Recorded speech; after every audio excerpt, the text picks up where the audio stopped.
Boa noite, irmãos. A graça e a paz. Abra a palavra de Deus em 2 Samuel, capítulo 14. 2 Samuel, capítulo 14, apenas o versículo de número 25.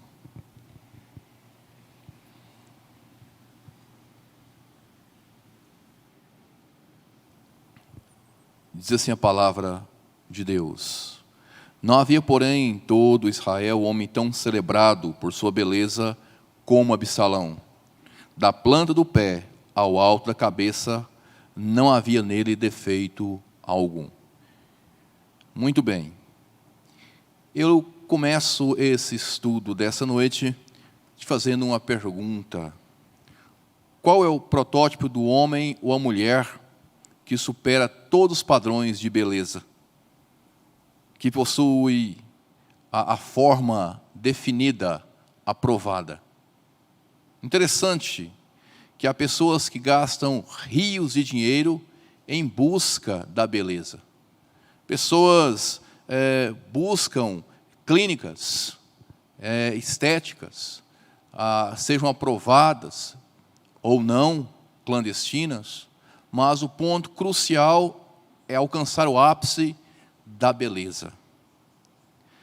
Interessante que quando se fala de beleza, as pessoas não se poupam, as pessoas querem de alguma forma alcançar esse objetivo. A maioria de nós não está satisfeita com o corpo que tem.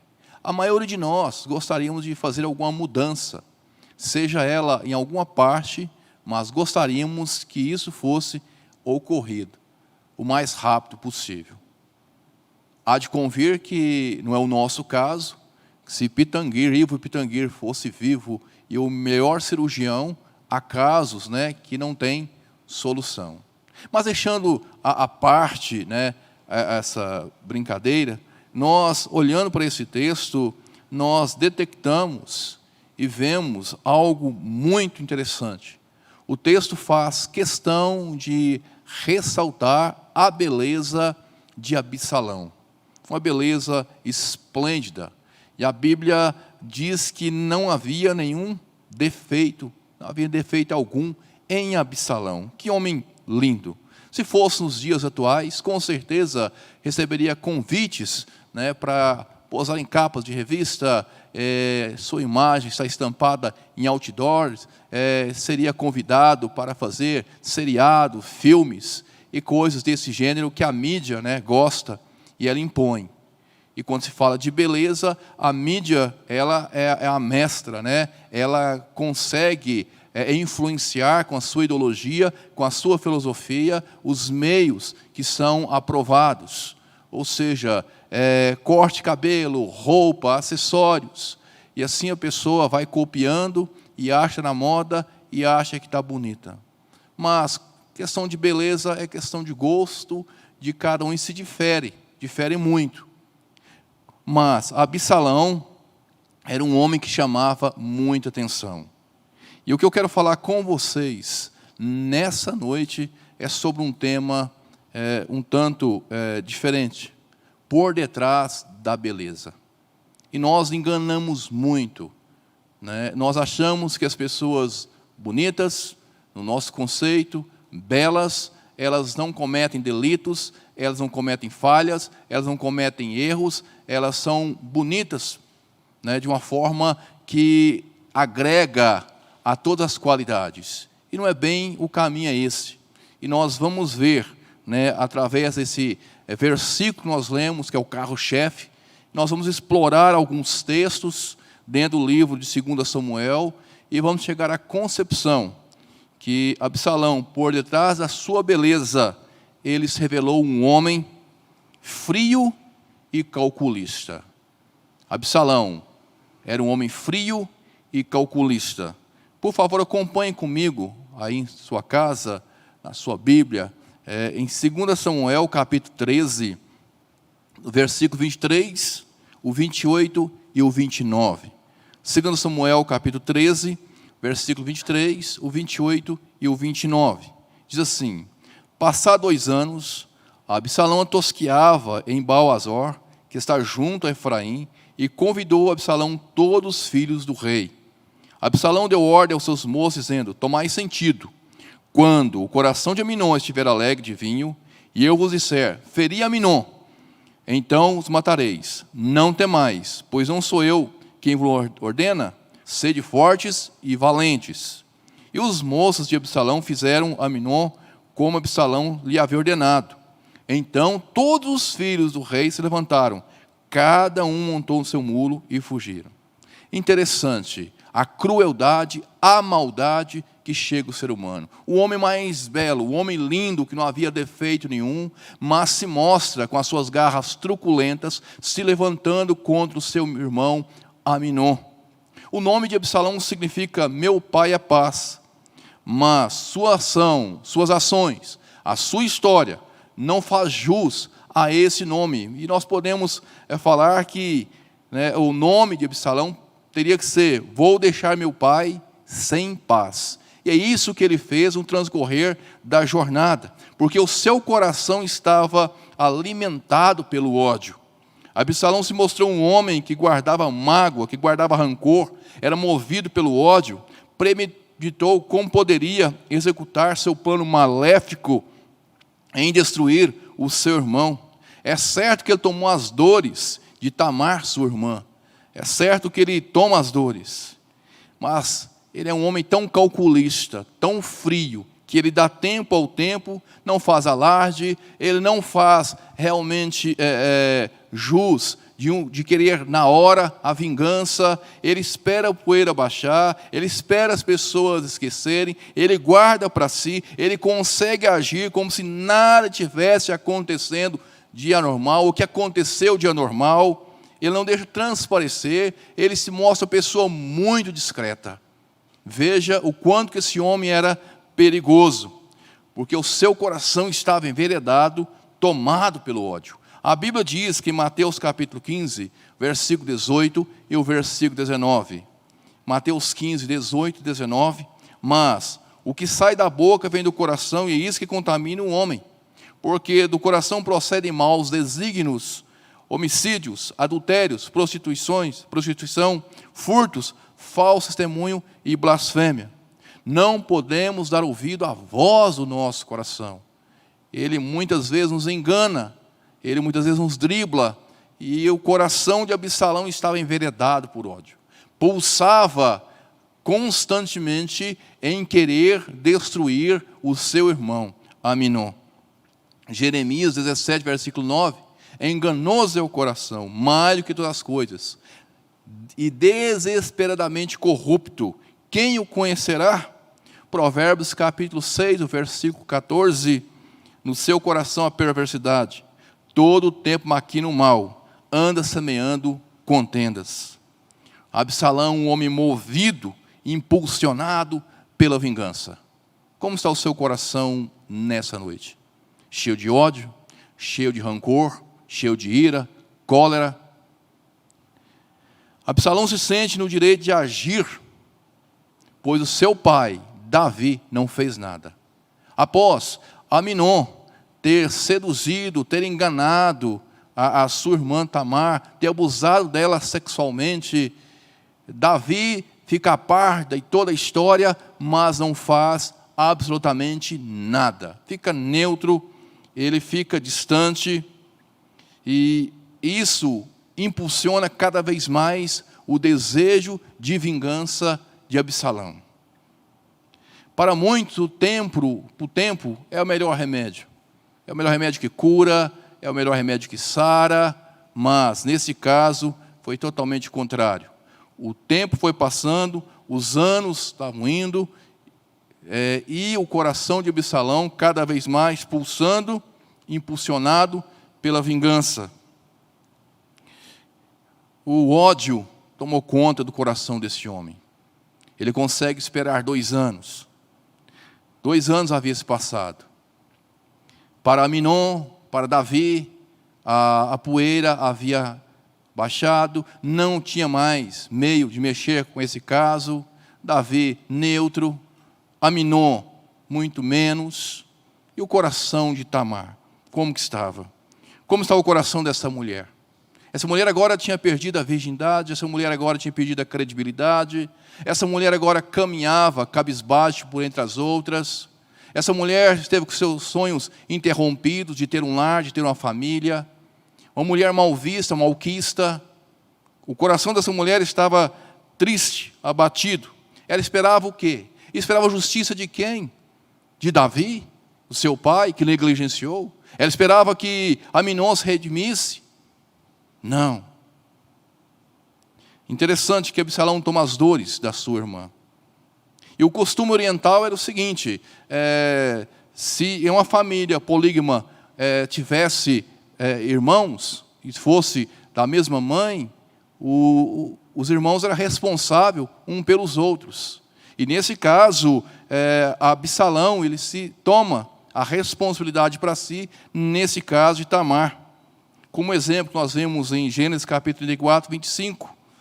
Ao terceiro dia, quando os homens sentiram forte dor, 2 filhos de Jacó, Simeão e Levi, irmãos de Diná, tomaram cada um a sua espada, entraram inesperadamente na cidade e mataram os homens todos, tomando as dores e a responsabilidade para si.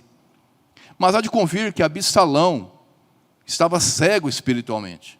Ele estava realmente sem razão. Ele perdeu toda a sua razão ao ponto de agir de uma forma truculenta, de uma forma reprovada, agindo como um assassino. Não como um assassino, ele foi um assassino. Através da sua mente macabra, ele, de uma forma minuciosa, ele elabora seu plano maquiavélico. Ele simplesmente pensou nos detalhes, pensou na hora, no local, como se daria, como que faria. Ele articulou uma mente maquiavélica.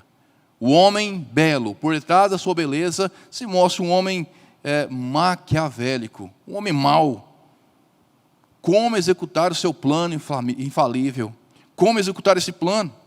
Como convencer o seu pai a permitir que Davi deixasse Aminon ir para sua casa, tosquear as ovelhas? Como conversar com Davi sem transparecer o ódio, sem transparecer o rancor, sem transparecer a mágoa? Como? Tudo isso ele pensou de uma forma muito detalhada. Como convencer o seu pai? Mas, assim que ele lança a proposta, deixa eles irem comigo na minha casa, Davi, ele pega no ar com a simplesmente frase: para que iria ele contigo? A pergunta que Davi faz. 2 Samuel 3, 26. Então disse Absalão: se não queres ir, pelo menos deixe ir conosco Aminon, meu irmão. Porém o rei lhe disse: para que queres que ele vá? Para que iria ele contigo? Davi, ele sabia perfeitamente que Absalão poderia cometer algum delito, mas mesmo assim, mais uma vez, Davi fica neutro na história. A negligência, o silêncio de Davi colaborou para que esse episódio acontecesse. Ele não foi afoito, ele foi tranquilo. Ele conseguiu o que ele queria. Ele fez jus o ditado, porque o precipitado come cru, e ele não, ele esperou. Lamentável. Lamentável. Infelizmente, ele fez algo tenebroso. A sua mente maquiavélica o conduziu a executar um plano totalmente contrário à vontade de Deus.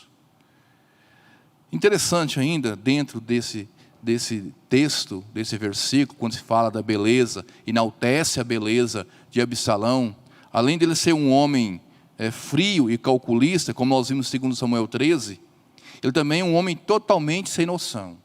Absalão, por detrás da sua beleza, se mostrou um homem totalmente sem noção. Abra aí a palavra de Deus e vai acompanhando na sua casa, 2 Samuel, capítulo 14, o versículo 30 e o versículo 31. 2 Samuel 14, versículo 30 e o 31. Diz assim: então disse aos seus servos: vede, ali o pedaço de campo de Joabe, pegando ao meu, e tem cevada nele, e de meter-lhe fogo. E os servos de Absalão meteram fogo nesse pedaço de campo. Então Joabe se levantou e foi à casa de Absalão e lhe disse: por que meteram fogo os teus servos no pedaço de campo que é meu? Absalão, ele se mostrava um homem que queria tudo a tempo e a hora. Ele se mostra como uma criança birrenta, que faz chantagem, que esperneia, que quer naquele momento o que ele está pedindo. Porque se não acontecer o que ele está pedindo, ele vai agir de uma forma contraditória. E é isso que ele fez. É isso que o texto mostra. O absurdo. Ele mandou colocar fogo no campo de Joabe. Tudo isso porque Joabe não atendeu o seu pedido, não atendeu o seu chamado. Ora, ele faz biquinho, ele faz birra, ele manda colocar fogo. É um homem sem noção, uma pessoa displicente, uma pessoa que é perigosa, não é confiável. Pessoas sem noção não são confiáveis. Está pronto a fazer coisas cujas quais fora da lógica, que foge da lógica. É isso que esse homem mostra dentro desse texto. É isso que esse homem belo se mostra dentro desse texto. Ele estava disposto a ir ao extremo para conseguir o seu objetivo. Ora, se Joabe não vai, com certeza, conjecturando pela índole desse homem, ele tomaria medidas muito mais drásticas. Muito mais do que colocar fogo no campo. É um homem sem noção. Pessoas sem noção são pessoas perigosas. Porque essas pessoas sem noção preocupam somente com o seu bem-estar. É o caso desse homem aqui do texto. Nem que para isso fosse preciso romper com a ética, com a moral, com a índole, com o caráter, mas ele queria a presença de Joabe a qualquer custo. Longe dele discernir a verdade, longe dele estar discernindo o certo com o errado, sem noção por completo. A atitude de Absalão foi a atitude de uma pessoa, de um homem displicente, irresponsável, incoerente com a verdade. Que coragem totalmente fora. Vemos essa atitude em pelo menos 3 personagens dentro das Escrituras Sagradas de pessoas sem noção. Primeiro, Acabe, que queria a vinha de Nabote. 1 Reis 21. Uma coisa totalmente sem lógica. Judas Iscariote, quando entregou o seu Jesus por 30 moedas de prata. Em Mateus capítulo 26, 15. Absurdo. E o malfeitor na cruz do lado do seu Jesus, na crucificação em Lucas capítulo 23, 43, que tinha toda a oportunidade de redimir, porque estava ao lado do mestre dos mestres, de ir para o céu, e ele começa a zombar, criticar o Senhor Jesus. Um homem sem noção. E geralmente as pessoas sem noção são egoístas e pensam somente em si mesmo.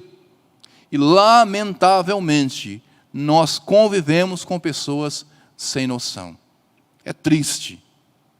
É triste viver com pessoas que não têm noção nenhuma do certo, do errado, do bom, do ruim.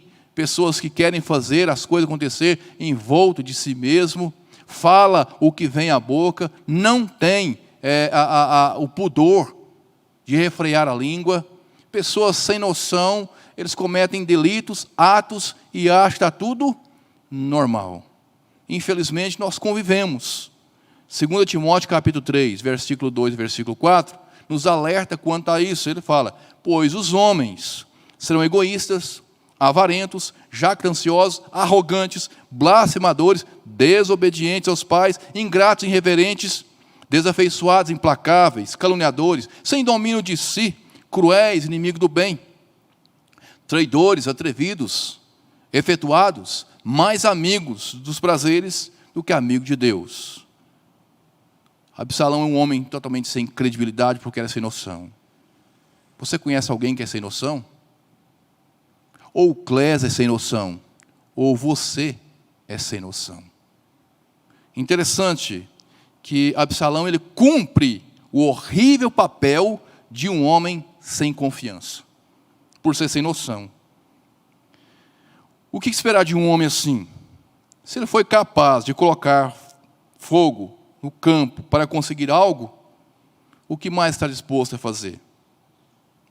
Essa atitude nos lembra de Sansão.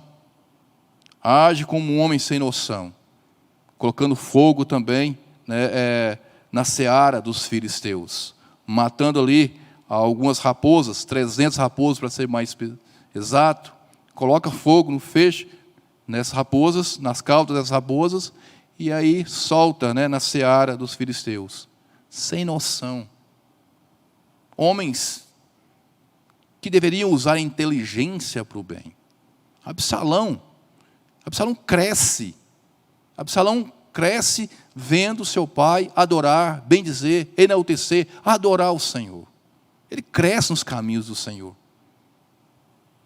Mas por trás da beleza, além de Absalão mostrar um homem frio e calculista, além de mostrar um homem totalmente sem noção, Absalão também se mostra um homem manipulador. Absalão se mostra um homem manipulador. Acompanha comigo aí, por favor, em 2 Samuel, capítulo 15, versículo 5 e o versículo 6. 2 Samuel, capítulo 15, versículo 5 e o versículo 6. Diz assim: também, quando alguém chegava para inclinar-se diante dele, ele estendia a mão, pegava e o beijava. Dessa maneira fazia Absalão a todo Israel que vinha ao rei para o juízo. E assim ele furtava o coração dos homens de Israel. Absalão era um homem totalmente estrategista e persuasivo. Veja só como que ele vai manipular o povo a fim de usurpar o trono do seu pai. Ele faz algo que os reis não faziam. Ele senta, ele cumprimenta, ele agrega o povo em volta de si para atender às suas necessidades.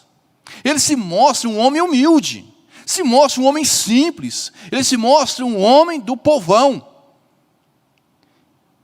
Quando alguém chegava para inclinar-se diante dele, ele estendia a mão, pegava e o beijava. Quando o homem ou a mulher o ia reverenciar, ele não precisa reverenciar, levanta e beijava a pessoa. Que rapaz, que homem manipulador. Totalmente estrategista. Ele usou essa forma de simpatia, ele usou aproveitou por ser filho de Davi, que tinha esse privilégio. Ele nos faz lembrar, sabe de quem? Que está lá em Mateus capítulo 27, versículo 20. Mas os principais sacerdotes e os anciões persuadiam o povo a que pedisse Barrabás e fizesse morrer Jesus. E o povo é levado com muita facilidade. E nós somos levados com muita facilidade pelos manipuladores. Falta-nos o quê? Discernimento. Para não cairmos nessa malha, nessa teia, para não cairmos nesse erro grotesco. No secular, Absalão se mostra um espertalhão, querendo levar vantagem acima de tudo. É um homem articulador, é um homem que contorna situações, é um homem astuto. Fazem dos outros trampolim para sobressair, para vencer na vida. Veja o seu poder de convencimento. Lá em 2 Samuel 15, versículo 13. Então veio o mensageiro Davi dizendo: todo o povo de Israel segue, e olha só, presta atenção, decididamente Absalão. O texto é enfático em dizer, todo o povo unânime, decidido a seguir Absalão. E outrora deixa Davi de lado o seu pai. Que homem bom de lábia. No contexto secular, que 7-1 forte. Como que ele conseguiu levar esse povo? 4 anos dessa forma. 4 anos maquinando, pensando, induzindo, conduzindo o povo segundo o teu querer, segundo a sua vontade. Homem assim como Absalão, manipulador, não medem consequências para conseguir o seu objetivo. Passa por cima do outro naturalmente como um rolo compressor. São mestres em usar e não tem problema de descartar as pessoas. Usa aí como uma laranja, né? Tira todo o sumo e joga o bagaço fora.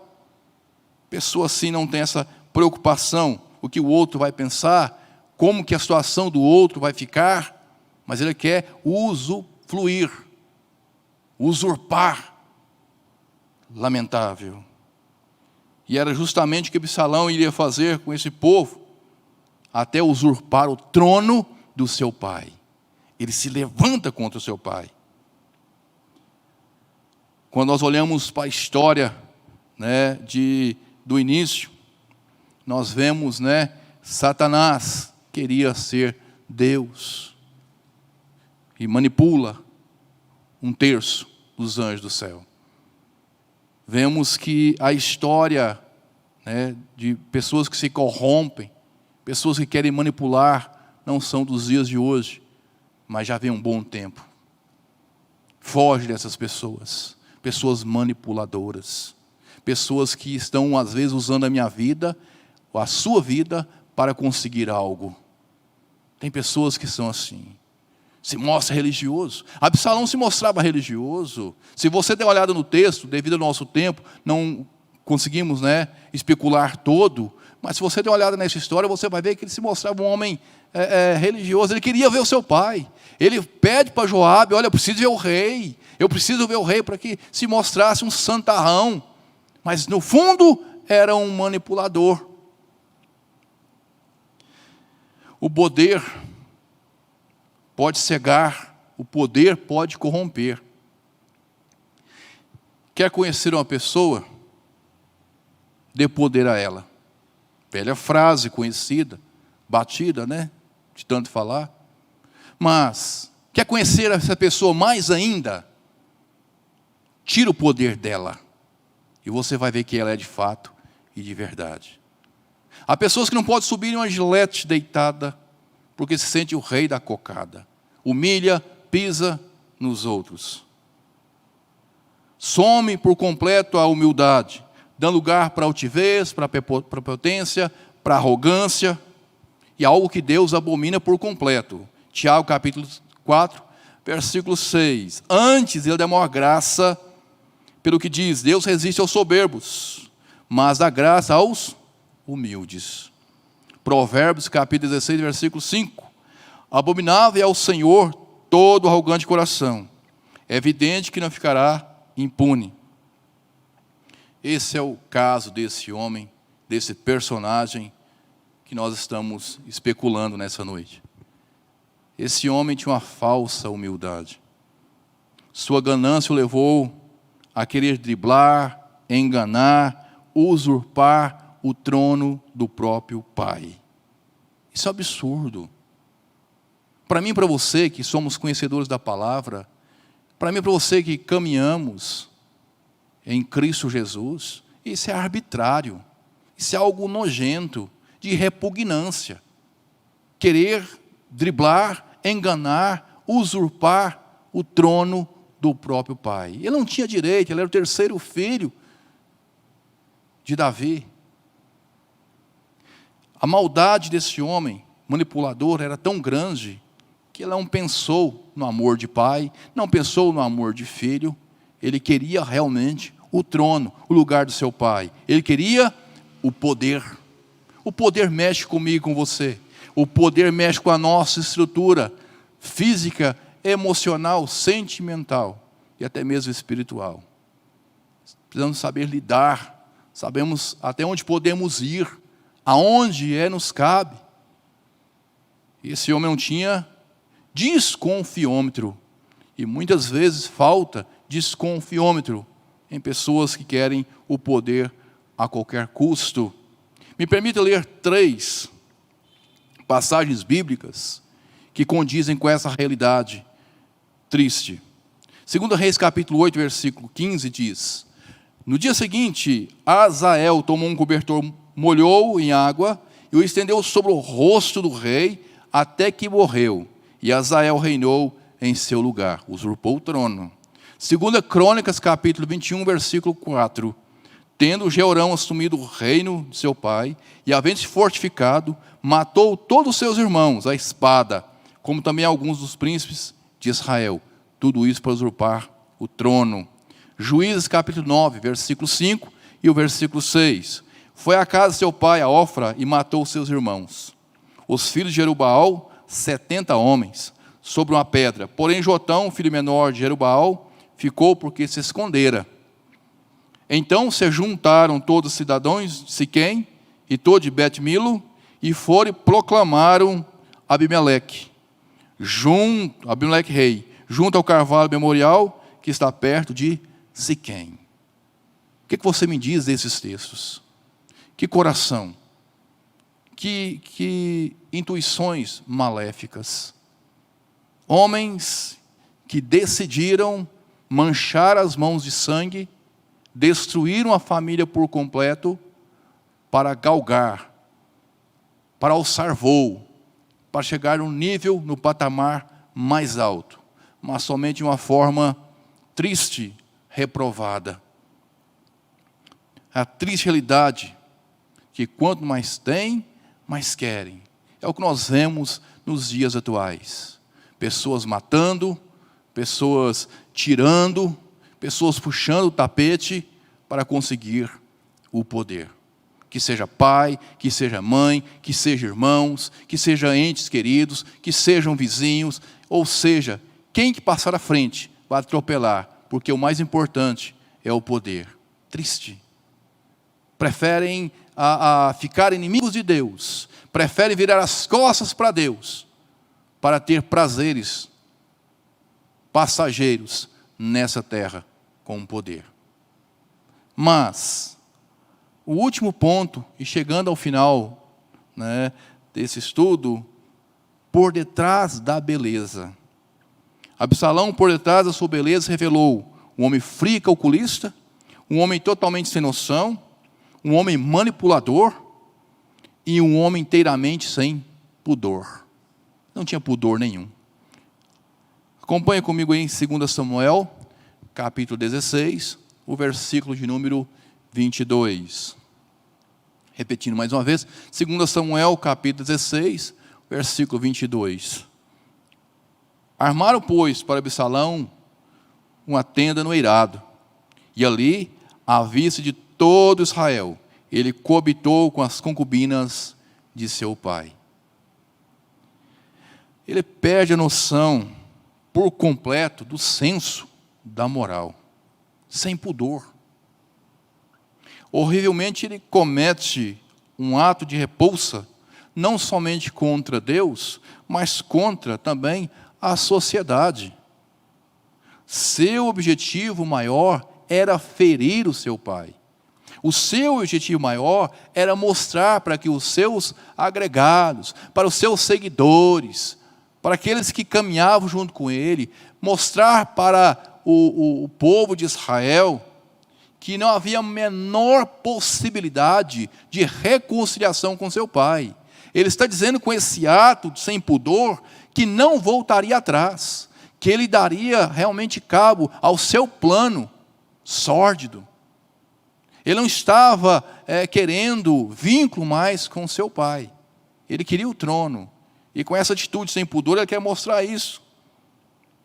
E a depravação era algo que estava intrínseco, né, no caráter desse homem corrompido. Não importava com quem iria ver, não estava nem aí se a notícia ia se espalhar sobre o seu pudor, sobre o seu caráter, sobre a sua índole, a sua personalidade. Olha, o rei cometeu tal torpeza. Ele não estava interessado nem um pouco quanto a isso. O que o povo ia falar, o que o povo ia pensar, se o povo ia se escandalizar, se o povo ia aprovar, reprovar. Ele não estava interessado quanto a isso. Era um homem sem pudor. Ele não estava interessado se os anciões, ou sacerdotes, ou aliás os profetas, ficariam chocados com isso. Ele deu cabo ao seu plano. Absalão estava inteiramente dominado pelo pecado. O pecado tomara conta desse homem, que o levou à cegueira espiritual. Ele permitiu ser usado pelo mal. Ele rompe com os padrões da moralidade. E essa triste realidade está estampada nos dias de hoje. O sexo foi criado por Deus, algo, para proporcionar prazer, algo para glorificar a Deus, e automaticamente tem sido banalizado. Tem sido algo triste. Vemos em programas de televisão, vemos na rua, nós vemos em qualquer lugar. Hoje se banalizou. Hoje, algo que era para ser bênção tem se tornado maldição na vida de muitos. Romanos capítulo 1, versículo 28. E por haver desprezado o conhecimento de Deus, o próprio Deus os entregou a uma disposição mental reprovável para praticar coisas inconvenientes. O homem, quando se afasta de Deus, ele faz coisas horrendas. E é o caso de Absalão, cega espiritualmente. Um homem sem pudor. Um homem que tem a coragem, a audácia de cometer tal ato, sem se preocupar com nada. Ele não importa se expor os outros ao ridículo, a ele mesmo ao ridículo. Ele não mede as consequências, ele não tem o mínimo respeito com o próximo. Ele vai até as últimas consequências. E essa é a realidade de um homem sem pudor. É triste, lamentável. E muito bem, concluindo, por detrás da beleza, Absalão, por detrás da sua beleza, Absalão se revelou um homem frio, calculista, um homem totalmente sem noção, um homem manipulador, um homem inteiramente sem pudor. Como está a minha vida e a sua, mediante Cristo Jesus? Interessante, amados. É bom lembrarmos, e concluindo, de Mateus capítulo 23, 27, para nós, homens. Mateus capítulo 23, versículo 27. Ai de vós, escribas e fariseus, hipócritas, porque sois semelhante ao sepulcro caiados, que por fora se mostram belos, mas interiormente estão cheios de ossos, de mortos e de toda imundícia. Sepulcro caiado, bonito por fora, mas feio por dentro. E para as mulheres é válido, Provérbios capítulo 31, versículo 30. Enganosa é a graça, e vã a formosura, mas a mulher que teme ao Senhor, essa será louvada. Afinal de contas, o que você é por detrás da sua beleza? O que você é por detrás da sua beleza? Fica essa palavra para mim e para você nessa noite.